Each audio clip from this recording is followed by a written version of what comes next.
Programming is an essential part of game development. Whether we're using visual scripting or code, there are always optimizations that can be made and patterns that we can learn to utilize that will make our lives so much easier as long as we know how they work and when to use them. Welcome to a new series on iHeartGameDev, Programming for Production. In this series, we'll attempt to break down relatively complex software development topics and understand them so that we know how and when to use them while developing our games. To start this series, we're going to take a look at the infamous state pattern and learn how it can help us when our game starts to grow in scope and size. And now, let's get started.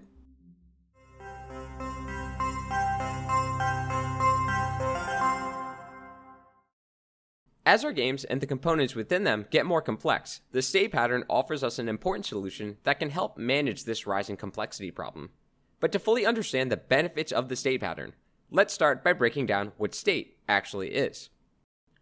State can be described as the current condition of an object or system, and this object or system can be quite literally anything that we want. Take a character and their physical condition: healthy, injured, sleeping, stationary, moving, jumping. Again, their physical condition.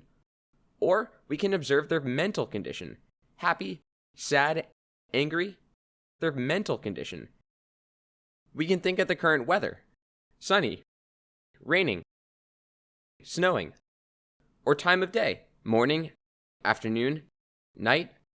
Each of these are examples of what can be considered a different state of their corresponding object or system. To really exemplify that state can be the current condition of anything in our games, let's say that we add apples to our game. Even apples can have state. They can be growing, whole, or chewed. So again, with those examples in mind, the concept of state is just the current condition of an object or system. Now we understand what state is, but what does state do? State inherently decides the behavior of the object or system. For example, if the character we mentioned earlier is in an injured state, they will likely run slower than they would if they were in a healthy state. Or, to bring back our apple, the behavior of the apple that is in the whole state may add to the player's health when collected, but when it is in the chewed state, it will not add anything. So state is the current condition of an object or system and designates its current behavior. Now that we understand what state is and what state does, what exactly is the state pattern and why do we want to use it? The state pattern is the implementation of state within code. What is so great about the state pattern in programming is that it allows us to modify an object or system's behavior in each state without impacting any of the other states unintentionally. In other words, a single state's behavior can be seen as independent from all other possible states. It is self-contained. Let's try to visualize the benefits of the state pattern through a little bit of pseudocode. If you haven't used pseudocoding before, pseudocoding is a way for us to describe a program or algorithm in an easy-to-understand way using common language. It's a great way to discuss and plan before actually taking the time to code, and helps identify possible issues with the logic itself. So, let's take our simple apple. When first instantiated into our game, we'd like this apple to grow. Without using the state pattern, we'd probably have logic in our update function that says, if the scale of the apple is less than the full size of the apple, then increase the scale. And that would supposedly increase the scale of the apple every frame up until it's the proper size. At that point, we'd want the apple to fall off the tree and be able to be picked up by the player.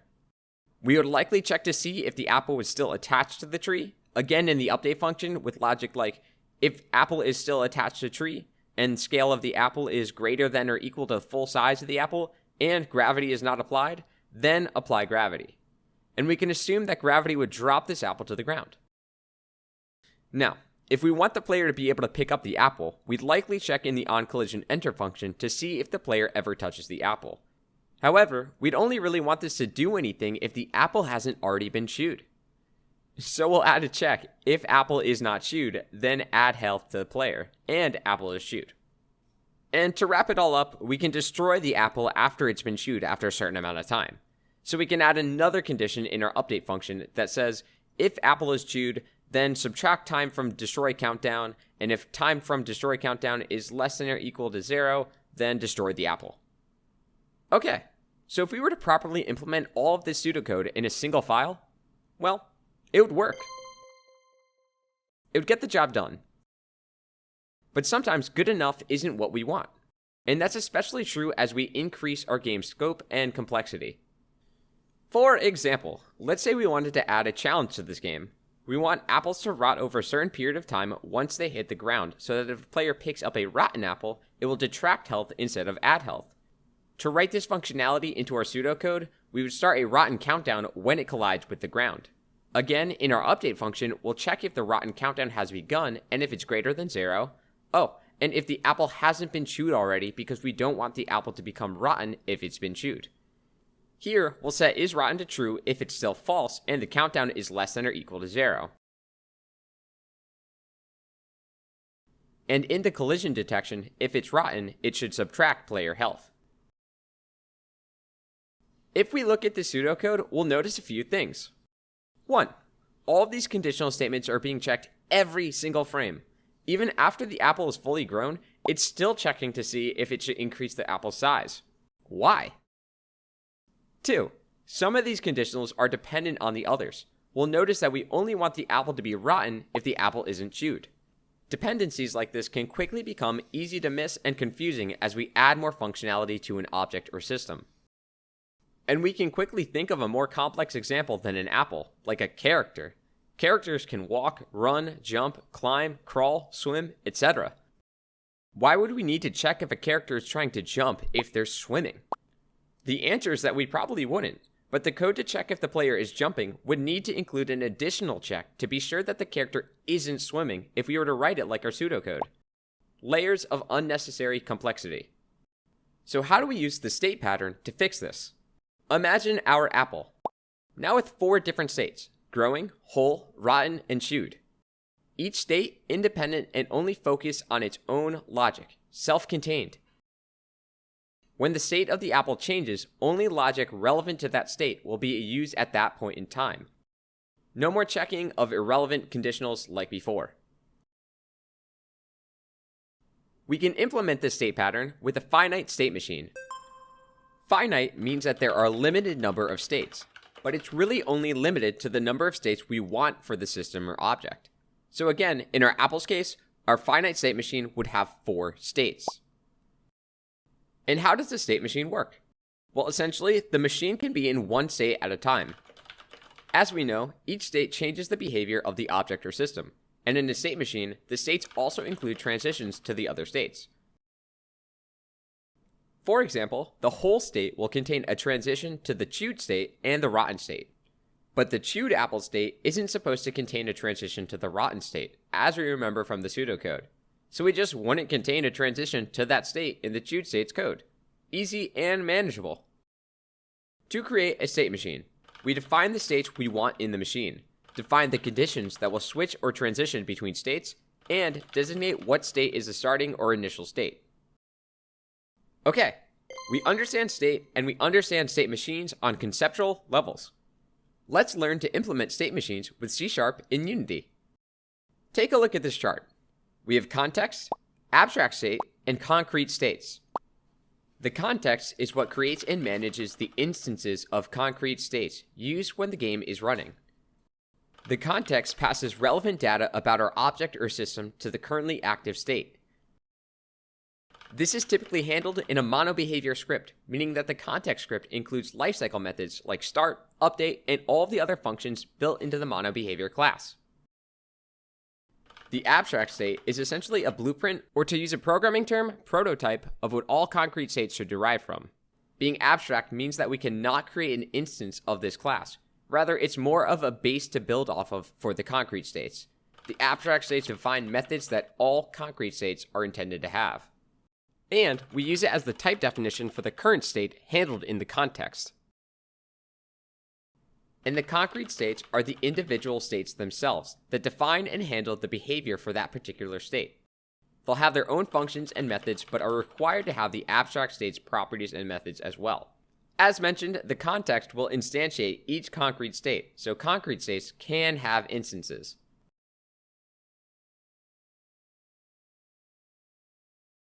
In this example Unity project, we have an Apple prefab that currently has no scripts attached. Let's set up the Apple state machine. We can start by adding a new script titled Apple State Manager. This will essentially be the context of the Apple state machine. For now, we'll leave this as a blank monobehavior script. Back in the Unity editor, we'll create another new script titled Apple Base State. This will serve as our abstract state. We can go ahead and remove the monobehavior code because we don't want this state to derive from monobehavior. We can also remove the top two using imports because we don't actually use them. And finally, in our class declaration, we'll add abstract because this is an abstract class. We won't instantiate this Apple base state, but we will instantiate the concrete states we're about to make that derive from this class. So as we mentioned earlier, we have 4 different states for the apple, so we'll add 4 new scripts, 1 per concrete state. We'll title them the following: Apple growing state, Apple whole state, Apple chewed state, and Apple rotten state. In each, we'll replace monobehavior with Apple base state. We're going to be juggling quite a few different files, so we'll keep the active file name in the top right of the screen.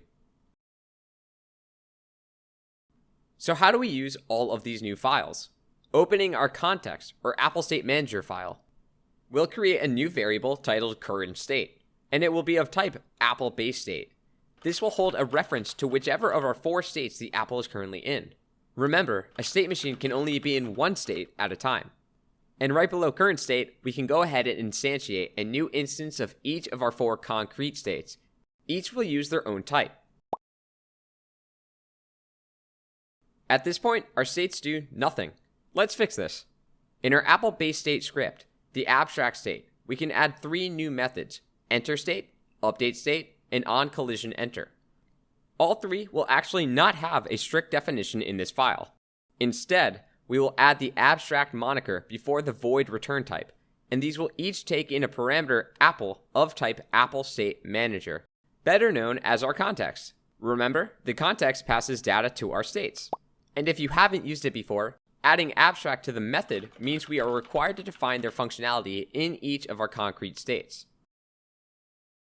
Before we move on, we'll see an error in each of these methods.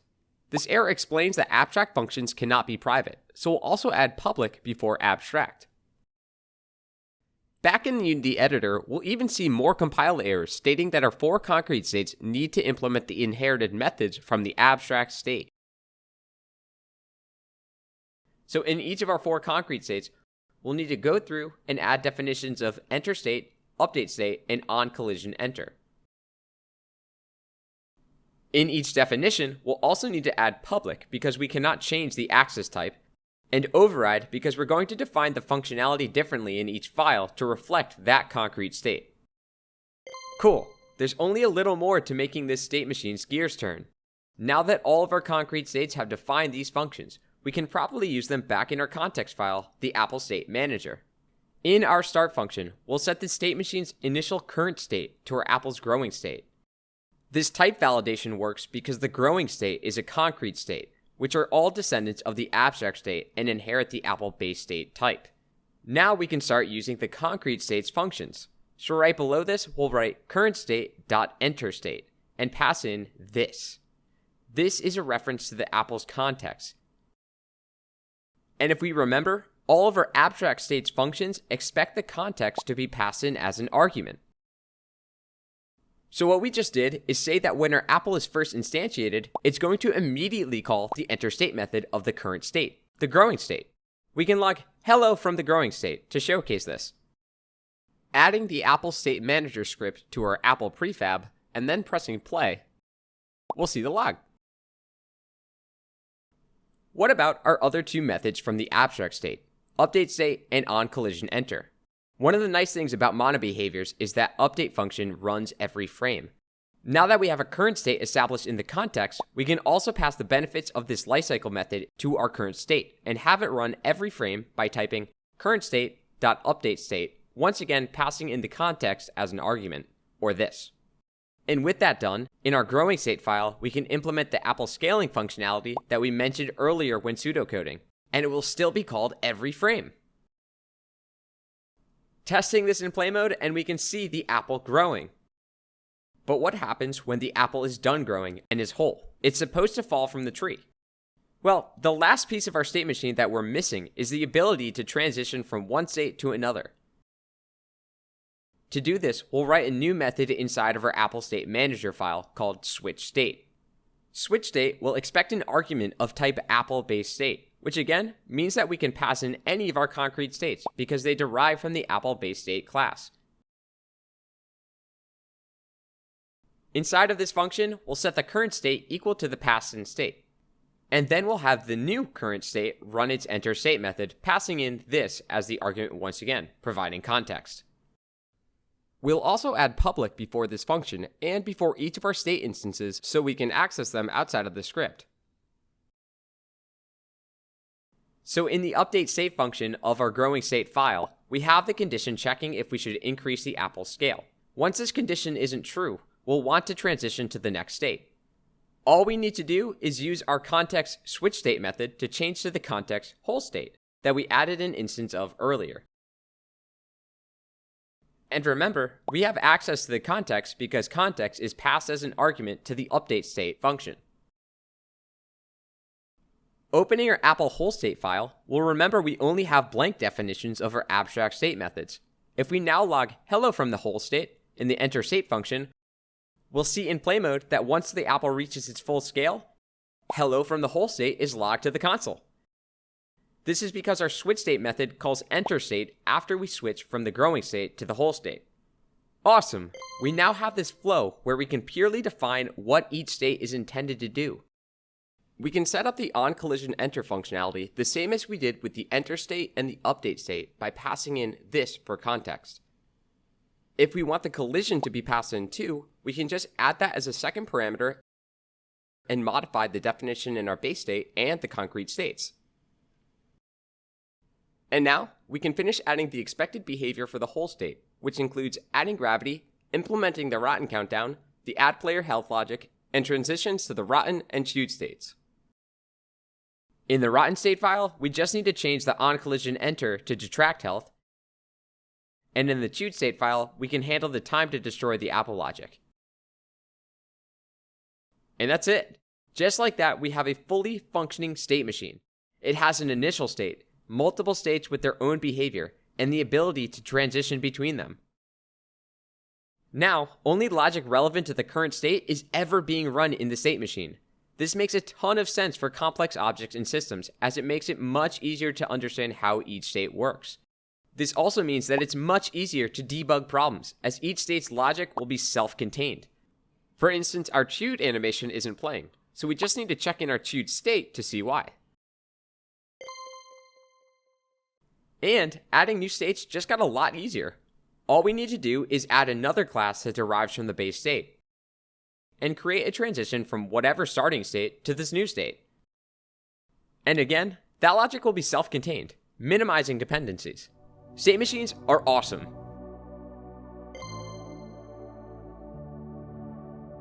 Next time, we'll take our newfound knowledge of the state pattern in state machines to refactor our built-in character controller script. And if you want to vote on the next tutorial that we'll cover on this channel, be sure to check out the iHeartGameDev channel Patreon. We'd also love to have you in the iHeartGameDev channel Discord, which is an awesome growing community of nearly 1,000 developers just like yourself.